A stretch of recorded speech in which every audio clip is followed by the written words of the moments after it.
Welcome to another episode of Plastic Surgery Uncensored. I'm your host, Dr. Rady Rahban, and I am beyond excited. I'm always excited, but now I'm extra excited because we have Molly Sims in the flesh, present here in this stunning chair in all of her beauty. And Molly is honored us because Molly is recovering from being ill.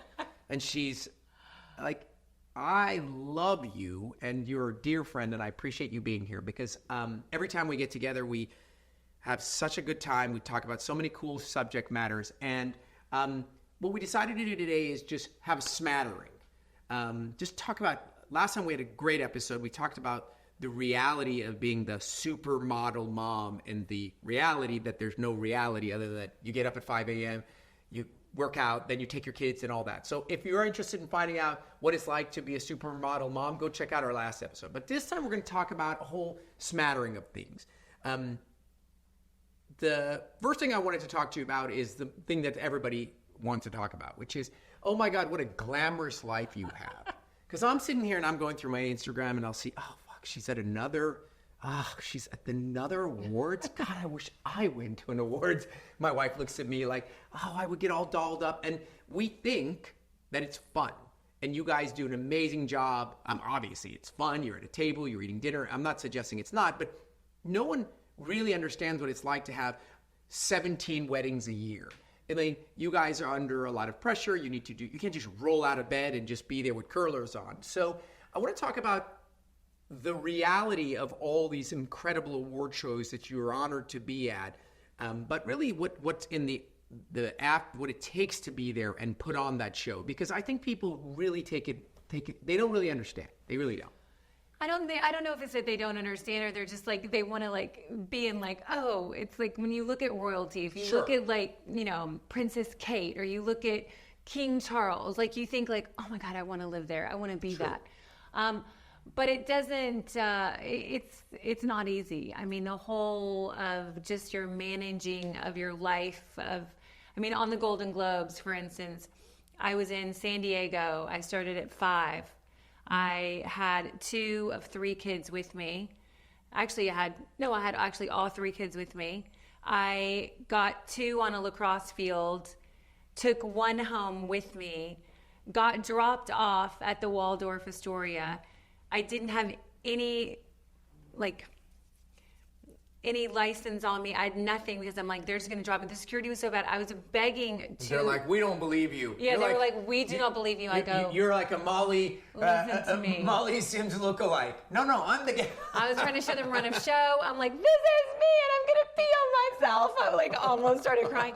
But people have no idea what it takes. And listen, to go to the show is I think the first time you do it, and the second time you do it, and the third time, looking at the people, like the people watching is the best thing, of course, right? The gowns, what everybody's, wearing and doing, but it takes a lot, and it's not, what you think it is. I mean, this time I actually sat and watched Kylie Jenner and Timothée Chalamet make out the whole of the show, which was kind of fun for an oldie like me, but it definitely takes a lot of work. Yeah, I think the people, listen, don't get me wrong. No one's pulling out a violin. And that's not the purpose of this conversation, is that, often we look at certain other people's lives. The point of the real gist of it is the grass is greener. You always assume that, and that's part of, I guess, the danger of the FOMO of Instagram and whatnot. You're getting tiny little glimpse of an individual's. I mean, I work like I'm poor. I mean, so, I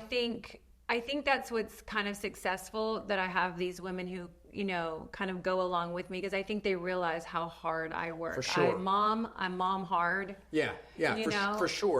But I also work hard. I mean, a lot of people don't know this, and I haven't really talked about it yet.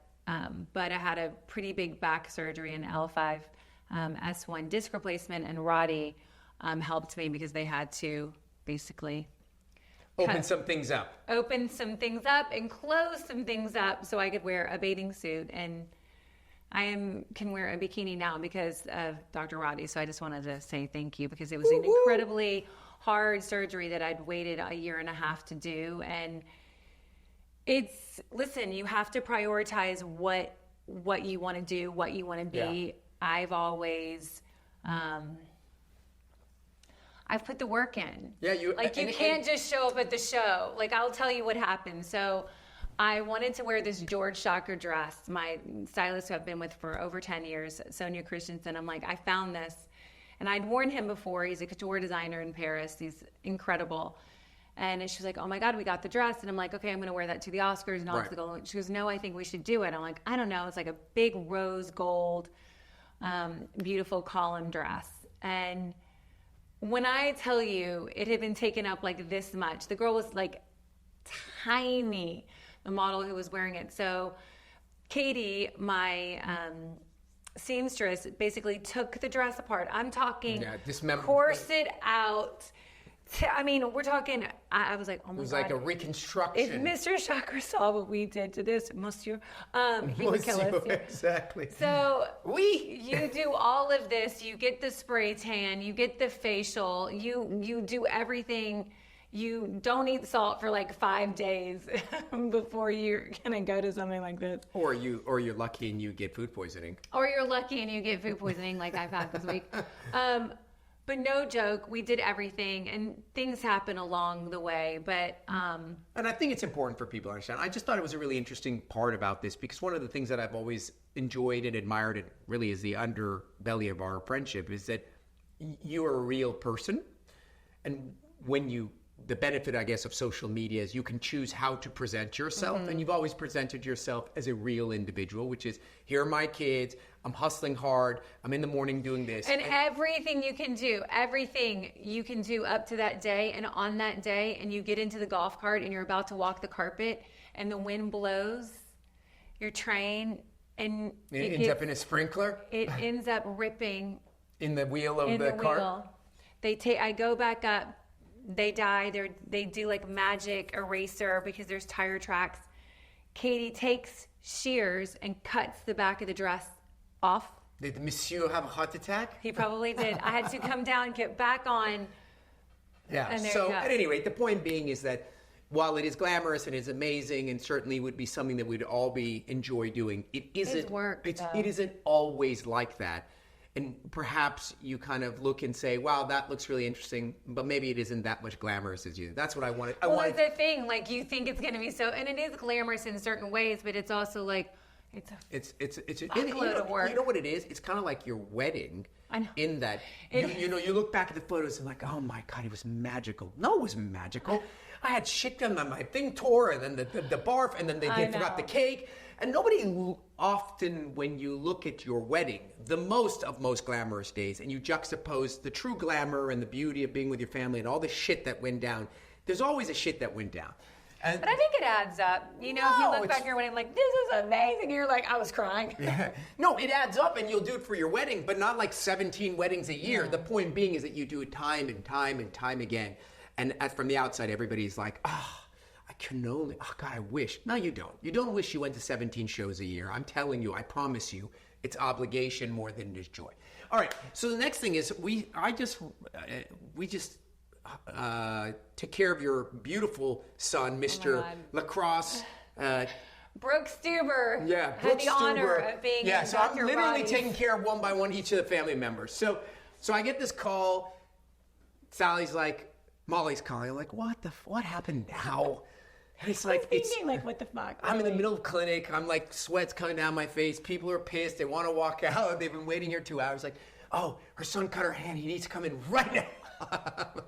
I'm pretty drastic when I need to be. I'm like, oh my God, they're going to come in. Next thing you know, when I see Scott, I know this bad.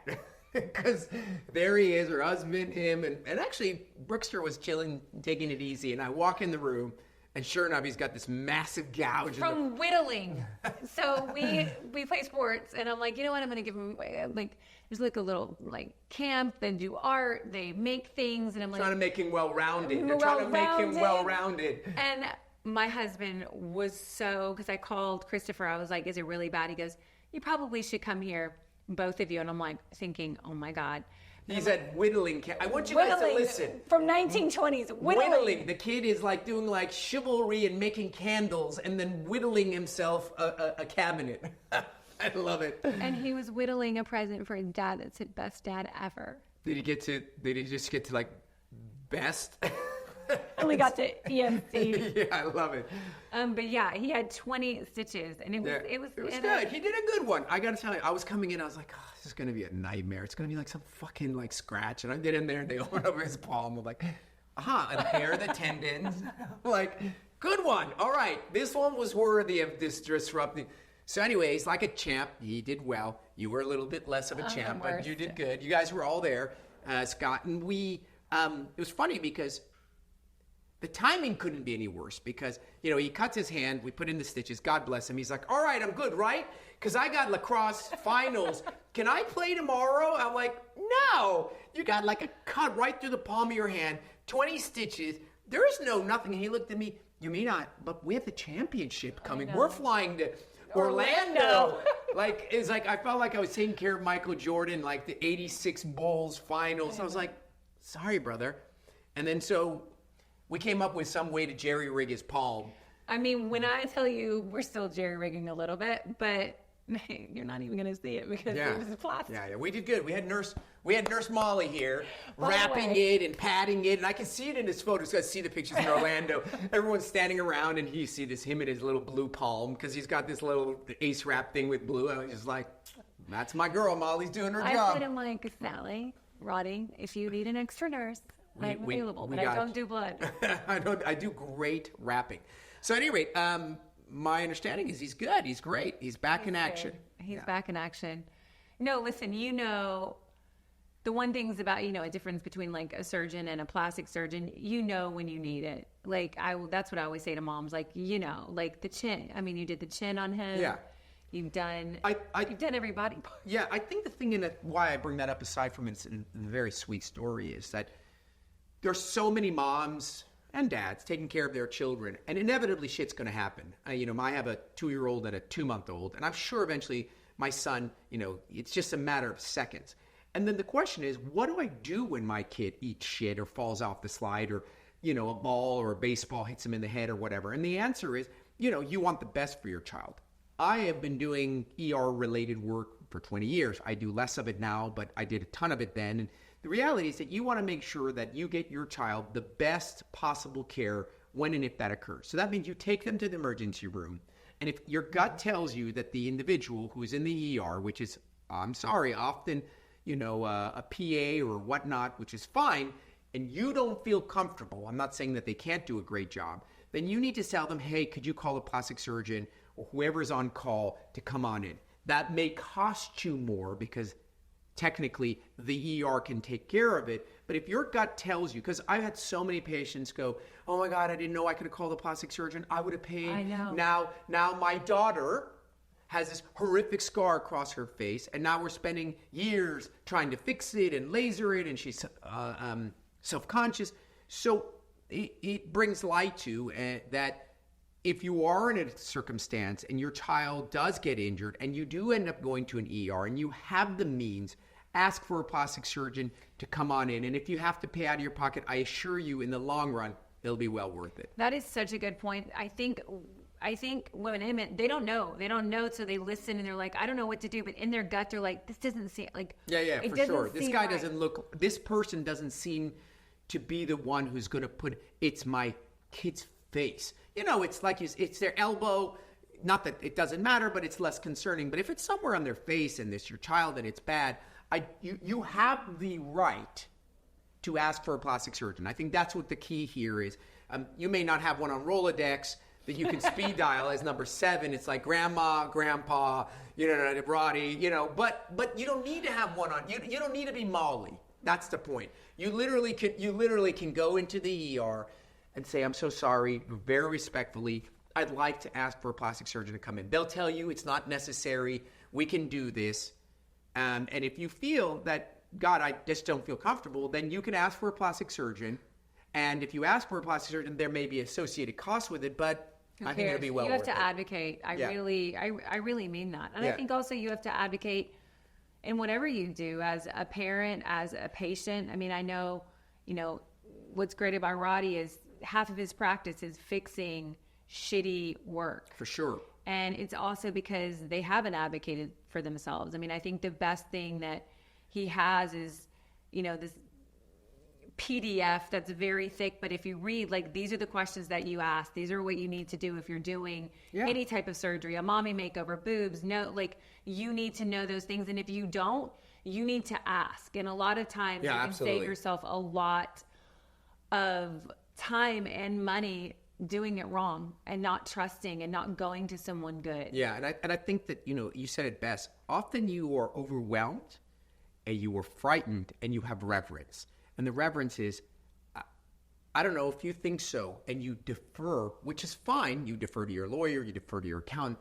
But in this instance, you need to ask, and you need to inquire, and you need to demand, and you need to listen to your gut. And if you're not sure, then you need to say, hey, time out, I need to make sure.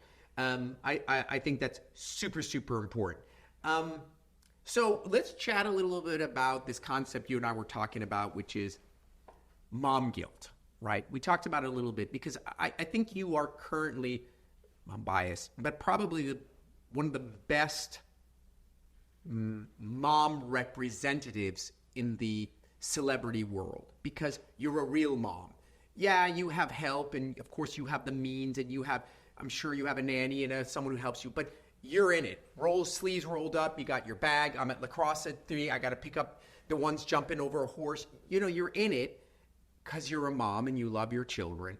And at the same time, you're able to go to the Golden Globe. So I think you represent, in my humble opinion, an incredible model to emulate as a mom today. Like, I want to feel beautiful and be sexy at the same time. I want to get dirty and get down with my kids. So I think you understand, and you are in the milieu of moms, to understand that, and one of our last episodes was the same thing, which is this idea of sort of this guilt that runs inside, which is, I'm being pulled towards being a mom, frumpy, I know, giving everything I have to the kids. Like, that guilt is real. No. I've heard it 100 times. It is like unexplainable. It's like they come out of you, and you automatically have mom guilt. I remember when I couldn't really breastfeed, and I had such tremendous, and it was so hard for me. And I would look at this girl pumping, and she was like I was like 2 liters, and I would have like this much. I'm like, and just the guilt, for sure. And like that starts at literally when they're born, but I think moms get into, and I think a little bit less now because we're speaking about it, sure, and talking about it on podcasts like this, but I really do think that women can lean into I'm just going to focus on the kids. Yeah, and they do that, and it's natural, and it feels good, and it feels appropriate, and it's organic.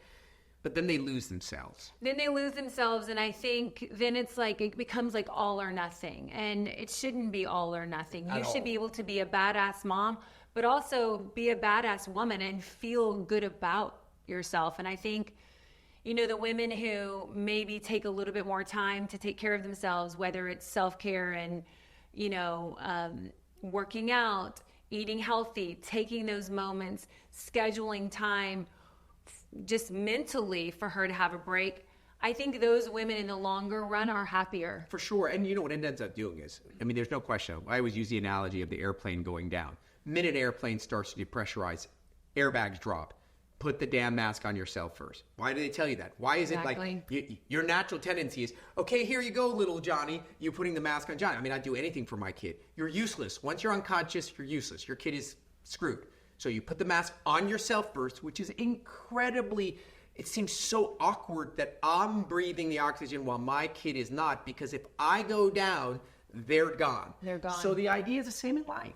And the truth is that if I start feeling down and depressed, frumpy, not attractive, my children suffer, my husband and I suffer. Hormones and menopause and perimenopause, it is real on the body. So it's, you got things working against you. Yeah, it just, not to mention the pregnancy. Not to mention the pregnancy. One of our girlfriends, had some great talks with Rady just about like, okay, you've breastfed 3 kids, you've got diastasis. This isn't going away at all. It's not, and it's only going to get worse. And every single time I would go shopping with my favorite girl, her stomach would be so protruding from the diastasis that I'm like, you can't wear this. Yeah, exactly. You can't. I'm like, you have to go like a size bigger. but then it would make her look bigger because she was going a size bigger. So she finally ended up doing a couple things, and I am telling you, it changed her life, changed her mental, like, just everything about how she felt about herself. Which is almost like, yeah, no duh. Like, you now look the way you want to look. Now, let's back up here. Not everybody has the means to do such things. No problem, understandable. No, I can't fly in a private airplane. Like, everyone has the reality of their means. But beautiful thing about today is that it's become much more attainable. Totally. You don't have to go to the Mecca. You can literally be in Idaho, and you know what? I don't like this pooch, or my breasts have started to sag, or whatever it is, and you can fix it. You don't need to have oodles of money. No. You can't be poor, but you don't need to be uber rich. So that is a big bonus. I think the access alone of information, like even hearing Rady on this podcast and having that knowledge, I mean, you could have never done that 10 years ago. 100%. You'd had to go to New York or California, and I mean, people flying from all over the world to see you and work with you as a surgeon. But I do think the overwhelmingness of, oh my God, I've got to have a million. That's just not true anymore. Not at all. And you have, and the purpose of this, and the core concept is, moms more than any other subgroup, young adults, teens, older gentlemen, like there are these subgroups. I take care of 23-year-old guys that are have their own issues. I take care of 15-year-old girls. I take care of 70-year-old women. But moms are their own category, and guilt is a component that isn't present in any other category. It doesn't occur. The 68-year-old woman isn't guilty about getting a facelift. The 17-year-old girl is not guilty about getting a nose job. Guilt is specific to moms, and it's a very important thing that we unroof. And wherever you live and whatever amount of money you have, when you look at yourself the same way a 16-year-old does and a 7-year-old, and you're like, I don't like that, and you want to go fix it, you have an impediment, a barrier that they don't, which is, oh God, I'm a bad mom. I can't believe I'm putting vanity in front of my kids. I can't believe the recovery is going to cause me to not be able to pick up my kids for 2 weeks or whatever the hell it is. I can't believe I'm going to steal money out of my son's college account to fix my breath. That's all nonsense. That's self-driven, and that you should consider and be aware of, because I've had many women come on this podcast who are moms, and then they're like, God, I was feeling so guilty. And then they do the surgery, and like the oxygen mask, when they get a sudden shot of oxygen, wow, I'm a better mom. God damn it, I'm a better wife. Holy shit, I'm kicking ass at work. Because nobody wants to not like the way they look. And feel good about it. Yeah, 100%. That goes to the whole thing about waiting, right? So, again, it depends on your timeline, but now I'm seeing more and more really good work that are it's very small. Subtle, yeah. It's earlier, Subtle but it's and early. small. Yeah. And it's not your full-blown, facelift where it's everything and you're like, oh, it's going to have to settle for a couple of years. Like, it's nice to see that we're getting more of the micro lifts, or we're getting more of the little things. It's like what Botox has done. Yeah, we've definitely, as an industry, we've made progress like any other industry. And I like the fact that the dialogue is open. We'll get into it in the second half of the show about the double-edged sword of anything you demystify is great and dangerous simultaneously. And so the positive aspect of all the dialogue, all the Instagram, all these new doctors that are pushing their information out is that, oh my God, I can just take a little skin over my eyelid and it looks fresh and I don't have to look like my great-grandmother.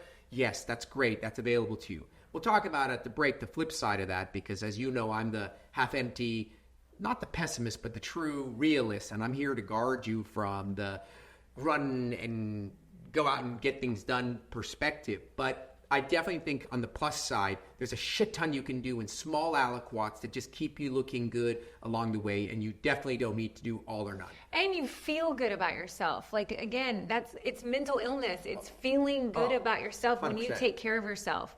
Absolutely.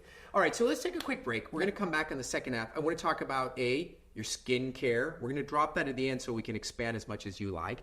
2, I want to talk about the flip side of this, the regenerative medicine, all this stuff that is sort of along the fringe, the benefits and the downsides. And then in that will be the idea of just be careful because, as I mentioned, it's a double-edged sword. Let's take a quick break. We're going to come back with the second half of Plastic Surgery Uncensored with Molly.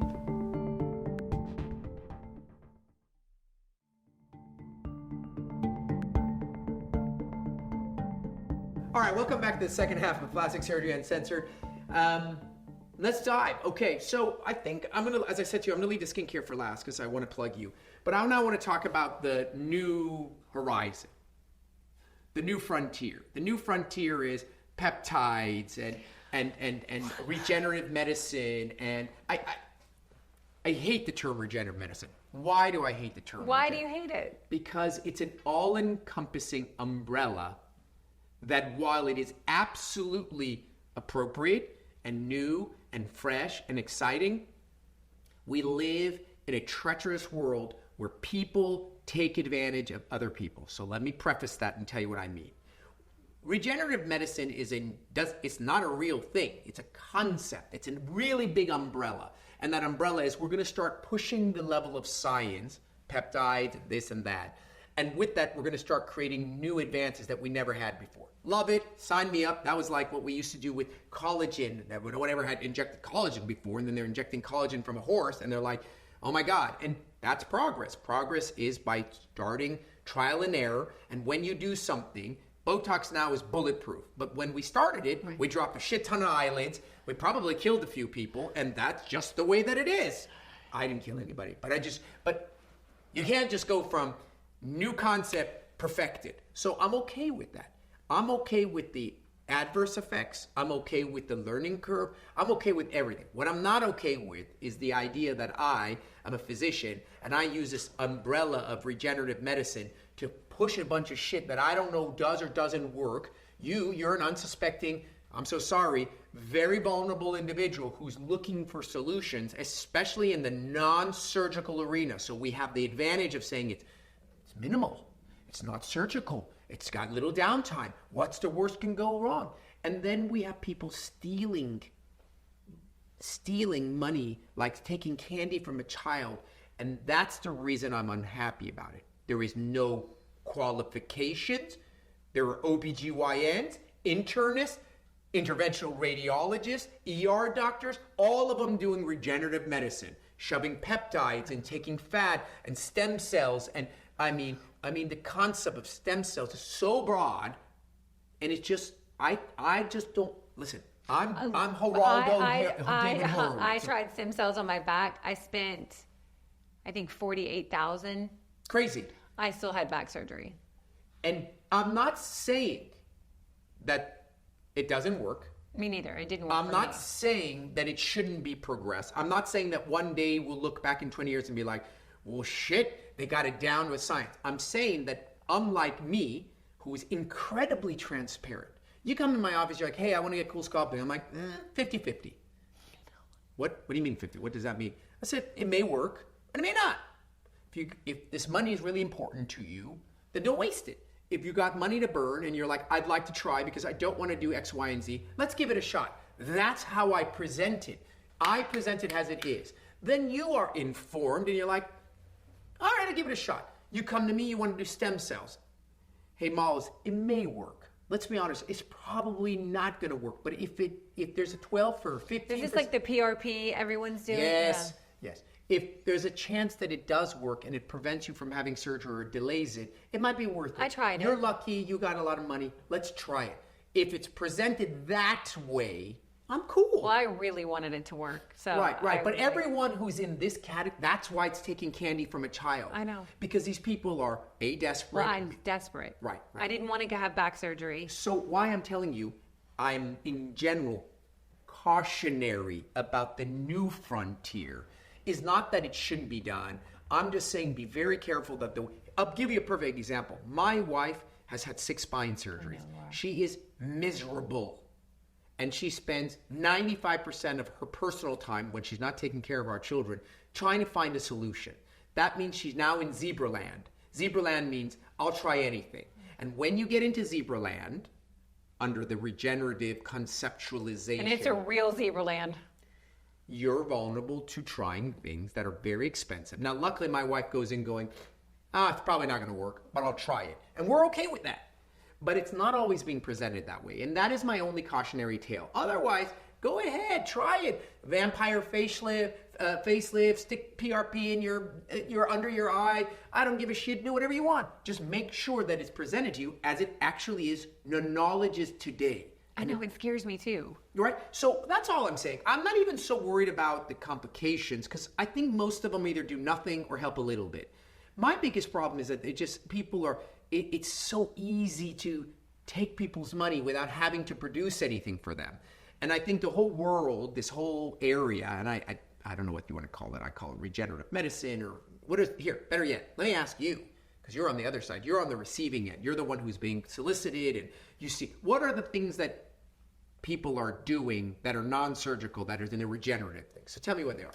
I would say like the microneedling with the PRP. That works. I would say, I haven't done this, but a different version of Botox more on the peptide side. Okay, but what does that mean? I don't know. Right, okay. Right, but that's what's trending. Trending, right. I would say microfrequency, radio frequency to tighten. So the whole radio frequency, I did a post on this, and it was like me talking about whether or not women should vote. That means that kind of a divisive kind of a conversation, and I got so much heat for it. So the idea is radio frequency is a technology. Again, broad. Right. And now every device company is trying to figure out how to use it and make money. They're not there because they're trying they're not trying to save the world or cure world hunger. They're trying to make a profit. And what happens is the people using the device are trying to make a profit. Well, I will say, like, there was this whole thing like 2 years ago about threads. You've got to do threads. You've got to do threads. Yeah. Well, wear it. Oh, and then that's probably one of the biggest mistakes you could ever do. Ever. I did a post on that. I didn't do it. I did a post on threads. I got a lot of flack from, who gave me flack? The people who do the threads. Oh, this is irresponsible of you. I had people writing, like doctors writing. How it causes scar tissue to build up underneath. So let's talk about radio frequency for a second. What they're doing is sending in heat, radio frequency, and as a result, it's tightening things. So when you do that, in large measures, it doesn't work. In many instances, it doesn't work because they haven't figured out how to actually channel it in. Secondly, as you generate heat and go through, you're going through skin, fat, muscle, whatever, you get a lot of atrophy. You get hollowing in many people. They lose their facial fat, and that's been well documented by people when they were doing all therapy, right? All therapy, we have the goddamn device. It's sitting there collecting dust because as we use the technology, we realize, it's not doing what it's supposed to do. That's the only technology I ever bought. And it's the only technology I wish I regretted I ever bought it. If anybody wants one, it's for sale. So maybe that wasn't the best plug for it, but nonetheless. So does it mean that in 7 years, radio frequency may not be the cat's meow? It may be the shit. I may never have to operate again? Possibly. I think what you're saying is just don't be the guinea pig. I'm just saying go in it super careful, super cautionary, eyes wide open. Don't be a fool. Where do you think we're going? I think that I think the horizon where we're looking for is, number one, I think that surgical skill will continue to improve. There's no what we used to do in 1965, the way we would execute a nose job, we're better at it now. Why? Because there's more surgeons, more talent, people are refining. So surgical skill will always be number one. You'll never circumvent me putting you to sleep and fixing with my hands and suture something that's been wrong, damaged, or aged. So we will get better. And you look online and you're like, wow, that's a pretty good result. Holy shit, that looks I was good. Looking at my scar this morning in the shower and I'm like, it's unbelievable how good it looks. So that's number one. I think that's the key. Keep pushing surgical skill. Number two will be technology. Technology will constantly advance. I mean, we have AI, you can see someone's license plate from outer space. So we have technology, and it will get better, and it will become more refined, and people will be guinea pigs as they learn. I just don't think the people listening to me should be the guinea pigs. I think we will get better in technology. I think the key to technology is when we find, and I do not think we're there, when we find a non-surgical way to tighten things, we are not there, then we will have really made some serious progress. Because what it'll take mild sagging The mild sagging that I have under my neck that I didn't have.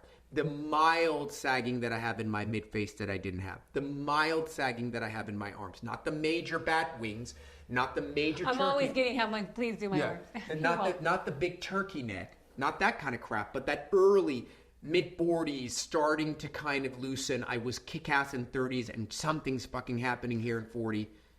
That I think will be an amazing turn of events.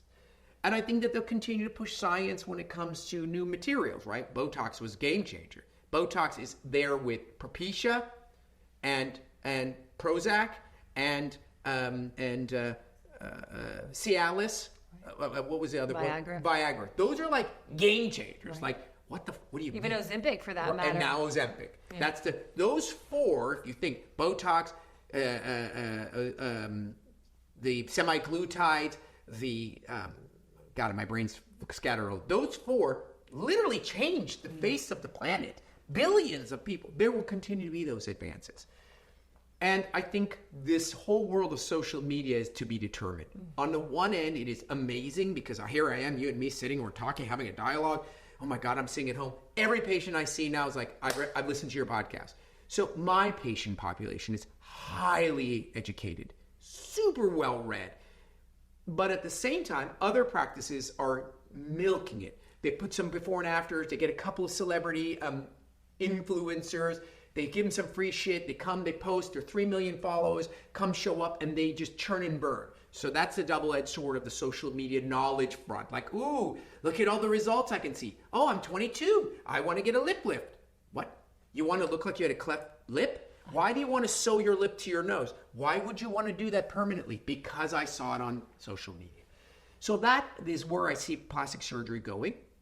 It will always get better. The net of it will be better because we make progress. Right. And some people will be in the wake of it. That's just the way that it is. Is there anything like boobs, nose that you feel like you've changed how you do it? Every single surgery I do, every surgery, my tummy tuck, my rhinoplasty, my facelift, my eyelid, my chin aug, every surgery that I do, because of the way that I am, I've altered. So what happens, I'll give you a perfect example. Let's just take nose evolution, which is probably of all the things that I do, the most difficult one. I started out 20 years ago and I knew what I was told. So I started doing what I was told. And because I am me and I'm a very particular person, I follow you, you come back, you see me in my office, and there's two things going on when I see patients. There's their journey and there's my journey. Their journey is, I'm happy, Dr. Rahban. I'm unhappy, Dr. Rahban. That's their journey. And thank God, otherwise I wouldn't be here. Most of it is, I'm happy. Then there's the alternative journey, which is me looking at it and going, I'm happy, I'm not happy. Well, my journey is 9 out of 10 times unhappy. I'm that guy. They're like, oh my God, Dr. Bond, you're the best. I love you. And I'm like, thank you so They leave. God, that's shitty. That doesn't look right. Why does she have that thing on the corner of her nose? Why is that turning to the right? Then I pull out their chart and I look, what did I do? Oh, I put this, that, the other there. And I've seen 4 of those in the last 3 years where I did that. Now I need to stop doing that. How about if I do that? Will it I go in a book? And so I tweak it according to my personal journey. What you want from your surgeon, your lawyer, your anyone who's a professional, I'm not talking... To keep learning. Is to just keep being critical of themselves. And when you're critical and you don't look at yourself and pat yourself on the back and go, great job, Rod, you knocked another one out. Attaboy. Instead you go and go, oh, that's shitty. Despite the fact that you're being told that it's a good result, you will inevitably become better. So personally, and for me, everyone's like, why don't you just, what are you good at? Like every time I hear that, it causes me like this nausea. He does get that question all the time. I get so irritated because like, what are you fucking talking about? I went to school for like 80 years. I'm good at everything I do, or I won't do it because I wouldn't exist. Like you don't say you're good at something and then fabricate fake patients. Patients come to you because you're good at it. Otherwise, they wouldn't come to you, even if your mom and you are standing outside saying, I'm really good at nose jobs. And then you're like, no, you're not, buddy. That's why there's no one coming to you. I like the diversity of it. I asked him that the last time I was here. I was like, why, because some people specialize. You're They the do. face guy, you're the boob guy, you're the nose guy, you're the mommy makeover guy, whatever. And you said a really interesting, simple thing. That would be boring. It would be. And the truth is, if if you can't get great at something, then you shouldn't do it. And by me doing 25 surgeries instead of 7 surgeries, it doesn't make it so that I can't be great at the other, 16 things. It doesn't change my ability to be great. The only things I don't do are the things I don't like. Well, what I love about you, and when people do come, to work with you and be your patient, I had back surgery, a major back surgery, and I love my surgeon, but they never followed up with me. Ever. They called me once. I came in here 17 times. For sure.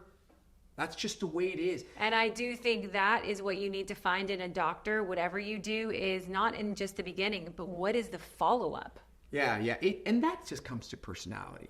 That's who you are as a person. You look at your kids, you have your 3 kids. One of them just is so tidy and so clean, it's so neat. One of them is so creative and all over the place. And they are who they are.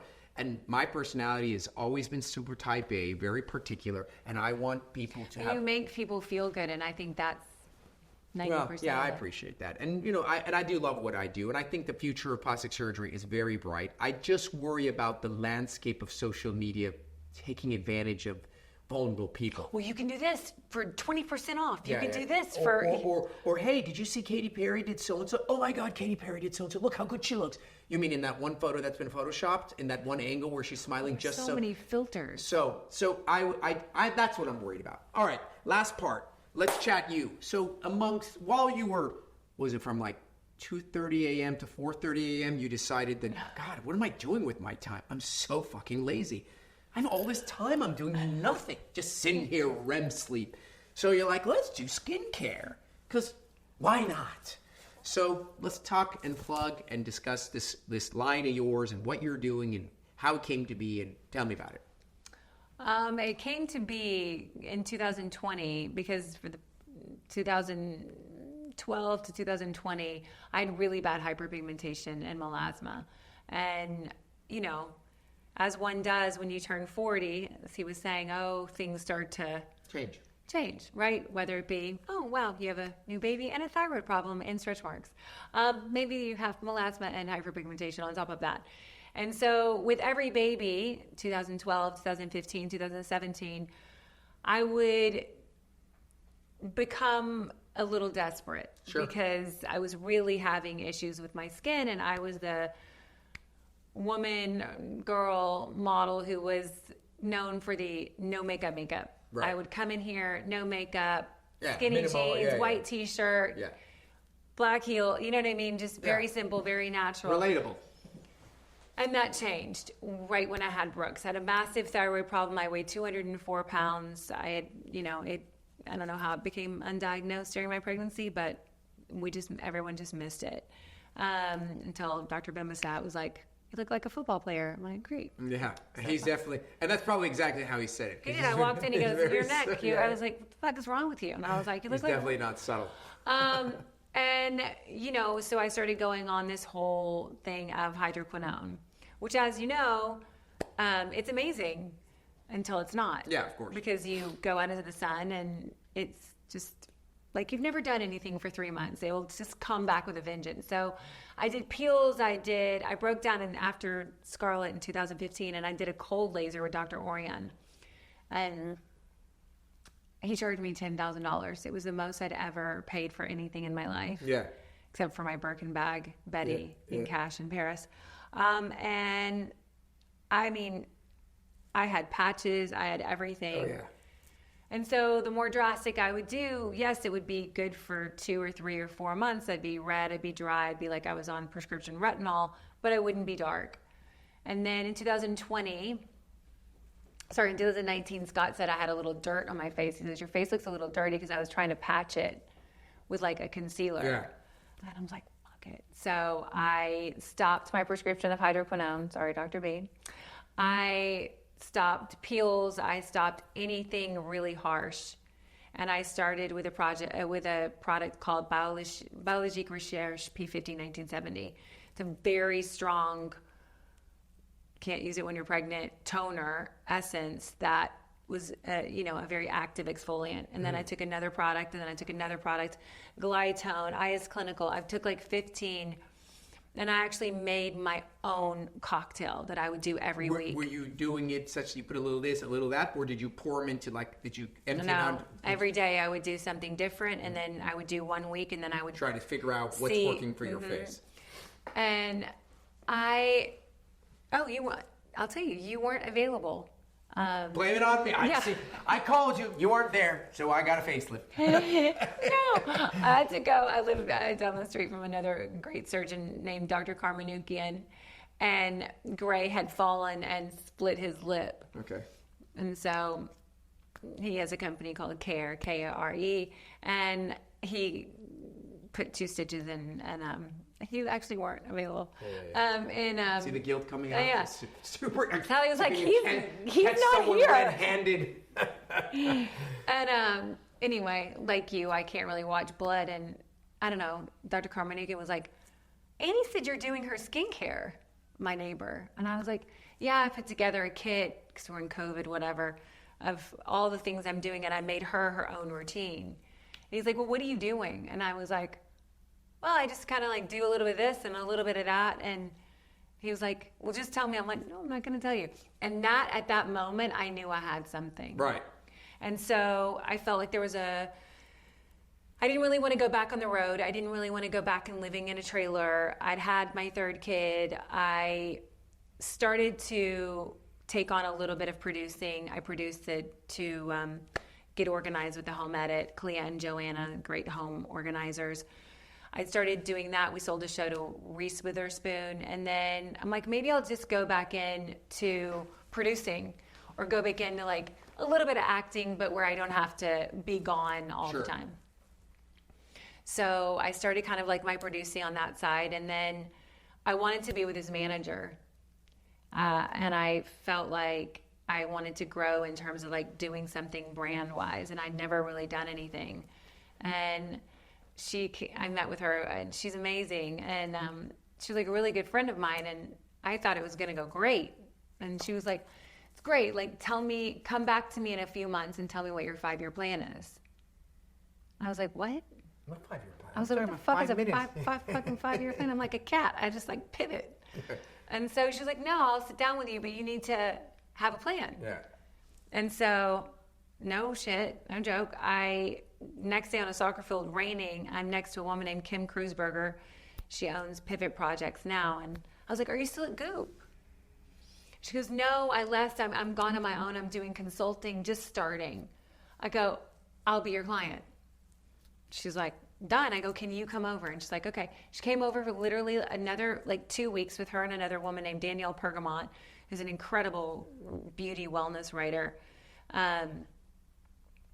And they kind of just took apart my whole website, life. They asked me questions. They told me things that worked, what didn't work. I was writing a book.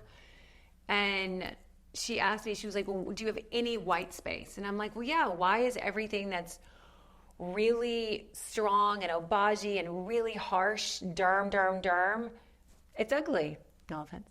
No, I don't take offense to it. This is Patagonia marble behind us. Yeah, exactly. I have no problem with that. And then on the flip side, why is everything that's really cool and fun, but there's no efficacy? And so for me, brightening, as I learned, my little cocktail, my home remedy recipe became Wise Beauty. Okay. And more doesn't mean more. And so I started a brightening line. It's called Wise, to be wise, to know more than you knew before. And it started with one product, Problem Solver. And that is my ode to hydroquinone, which you can use every day. It doesn't thin your skin. It doesn't affect the sun, but it slowly brightens. And then my most famous product is called Your Favorite X pads, exfoliating pads. Everybody's got a favorite X. And this is based on biologique recherche. It's clean. It's made for sensitive skin. I tried the pads for 2+ years. I did clinicals, and it's gotten 4 awards. I mean, the whole line is incredible. And did you partner with any medical individual, or are you doing it yourself? No, we work with Dr. Bukshanda. She's been kind of our advisor. She's a dermatologist? Yeah, Dr. Bukshanda. She's a board derm here in Los Angeles, California. I've been with her for 12+ years, and And then we also spoke to like 10 other derms around the country. And, you know, as you know, people will either do everything and they'll fuck their barrier of their skin. Sure. They'll laser it, they'll wax, they'll peel, they'll do everything in the world, or they do nothing. Sure.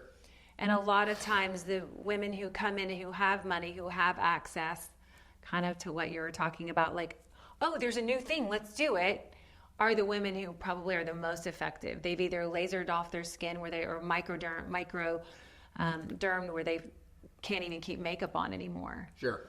So barrier is what we're trying to maintain, you know, skin plumpness, evenness, glowing, while not, you know, just crushing your skin. I love it. That is, yeah, that makes sense. It makes sense because at the end of the day, first and foremost, the mother of all invention is necessity, right? Necessity is the mother of all invention. It means I myself struggled with a condition from which I then found for me something that worked. My God forbid child has autism. I found a organization for such. So that's always the best things come out of people's self-struggle because I struggled for 10 years. I mean, I don't have a lot of makeup on now because I've been super sick, but I would never have gone out of the house. I mean, I never used to wear makeup, maybe mascara, a little Vaseline on my eyelids, but a little bit of a lip. I would never not wear makeup. Sure, yeah. And it was a very serious for me emotionally, as much as, you know, having the thyroid, it really affected me. Yeah, well, also because number one, it was a massive change from who you were. That's first. And secondly, it went against the very nature of who you were known to be. Exactly. Right? So for me as a person, I identify myself as having the highest level of integrity. That's how I see myself. That's the brand of myself I put out. So if ever there were a scenario where I were put in a situation where my integrity, my word would be compromised, I'd hate myself because that's who I know myself to be. I know. Does that make sense? And then you become desperate, and then you become on this roller coaster where you'll do hydroquinone for 6 months at a time, which is awful. You'll look for any solution. You'll look for any solution. But what I realized, even with like, I have my morning cocktail, which is a vitamin C, which is full of niacinamide. I also knew, being in an industry for so long, like mesotherapy, which is now microneedling, but 25 years ago, I was doing shots in my ass. That's microneedling in France. So I've actually kept up on beauty. I've kept up on what's happening, what's not happening.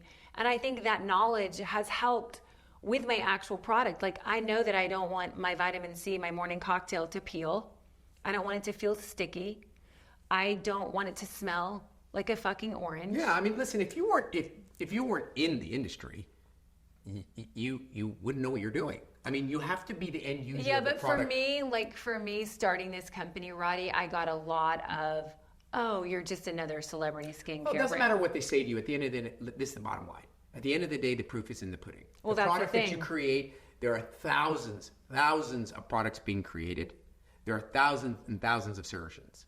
At the end of the day, your product, your result will either be sustained or won't. The masses will speak. I know. And that's why people are like, don't you want to subspecialize? No. Because right now I get to do everything I want to do because people keep coming through the door because my results are such, and your product will be the same. I mean, it doesn't matter if it's yet another celebrity endorsed product. Molly, it must be. By the way, I'm happy now that I get the question because it was the most. I mean, like, I would sweat knowing, because every time I did a little media training, I hadn't done media training in 20 years. They're like, they're going to ask you this question. And now I can really answer it at 8 months later. It's not just another celebrity. Yeah, I mean, like, and reality, it's crushing. Yeah, and the reality is that it will speak for itself. And that's the truth. And the other ones that don't are brand, packaging, and celebrity backing. It kind of goes back to what you were saying. Like, I got good advice. Like, don't be trendy. Have really good ingredients. Yeah. But what I learned through the whole brightening, yes, you can laser it off. Yes, you can burn it off. Yes, you can use really strong products. But that doesn't work in the end. It just makes it worse. Yeah, it will definitely accelerate your aging You have process. to have like all the cushion, all the hydration, all the ectoin, Yeah, you need all the nutrients. beta-gluconolactone. Look at that. Look at you that. with those big words. I know. Oh my God. Next thing you know, holy shit, you're going to be in a lab in a white coat pipetting shit into your... I can just see you now on your Instagram because you do this shit with the wine and whatever, and I can just see you like behind the table. Okay, wait, fuck, okay, Glad Coke. What was that shit? By the way, I swear I almost burned my skin trying. I actually. But you're like remind me of my wife because my wife, you know, she's in her own right a little micro influencer, and she's got like, she tries. She's a skincare. She's a skincare Nazi. I have to send my highlight to her. Huge goddamn hat. Refuses to like just knows everything about everything. And the truth is that, you know, she tries shit at home. I look at her, she comes out, I'm like, oh my gosh, like, don't talk to me. I have this stuff on my face. Don't ask any questions. So, yeah. You know. I called Holly the other day and I'm like, I think I'm giving myself perioral dermatitis. She goes, why? And I go, I've been trying like 7 things for my new. Yeah, exactly. Well, so she's like, send me a picture. She goes, yeah, perioral. I'm like, don't do anything for 2 weeks. Just give it a break. Listen, it's been a pleasure. I'm proud of you. Thank you. Because the truth of the matter is that, you know, putting together some kind of skincare line is awesome. But as you had just said, you know, just because you have the connections and you have the celebrityism doesn't mean you create a product that will sustain time. And so for you to go into an industry that's inundated with products and to come out with something that you believe is unique and different and knowledge driven. Well, at the end of the day, efficacy is the most important thing. I want something, you know, I'm not the girl who will open up her cabinet underneath her bathroom and those are the real products that I use. I think that's what's been so successful about Lipstick on the Rim is that we don't gatekeep. Like, you know, a lot of women, I don't mean this in a bad way, but like they don't share that they've had plastic surgery. Oh, yeah. Right? They're like, oh no, I just work out a lot. I just drink a lot of water. Yeah. Sure. Or I just like I eat, you know, really good. I eat really well. You see. And I think, you know, that's not my ethos. I'm really a girl's girl, and I like women to win. I like my girl. I like to feel good, and I want everyone to look good. Yeah. Well, you know, that's the right attitude. And at the end of the day, as we always say, you know, people will follow and will surround themselves with the individuals who they feel are like themselves. And the more transparent and real and down to earth a person is, the more successful they will be because other people will identify with them. And that speaks volumes to you, and that's what we try to do here. And we're just grateful. Thank you for being on our show. It was awesome. I'm glad to have learned a little about your product. Love a little Rady Uncensored. That's right, baby. All right, well, that wraps up. You guys should have just, you better have enjoyed that episode because, frankly, I did. As always, I have 2 requests on the exit of our podcast. Number 1 is if you enjoy our show, you find it to be entertaining, educational, what have you, go write something nice. Go write a nice review. It makes a huge difference to all the people that put together time and put this thing together. And also it makes a huge difference for when, you know, there's so many things out there. When you have really good reviews, you can rely on that. Yes. It gives someone, 100%. Okay, this is where to go, this is what to do, and this is what I'm going to listen to. 100%. We love that, and it makes us, it's good for everything. The second is you need to share the show. And the reason you need to share the show is you don't know which one of your friends and family is going to do what, because people tend to do things in private, and only to find out later, oh, what? Why didn't you? It's too late. Just disseminate this to people you love because you want them to have access to this in the event that they choose to do something unbeknownst to you. That's what you want to do. As always, thank you so much for being on our show. We love having you. I can't wait to do something else. Yeah, we'll do some other shit. Not back surgery. And yeah, that wraps up another tantalizing episode of Plastic Surgery Uncensored. I'm your host, Dr. Rahban, and we'll see you guys next week.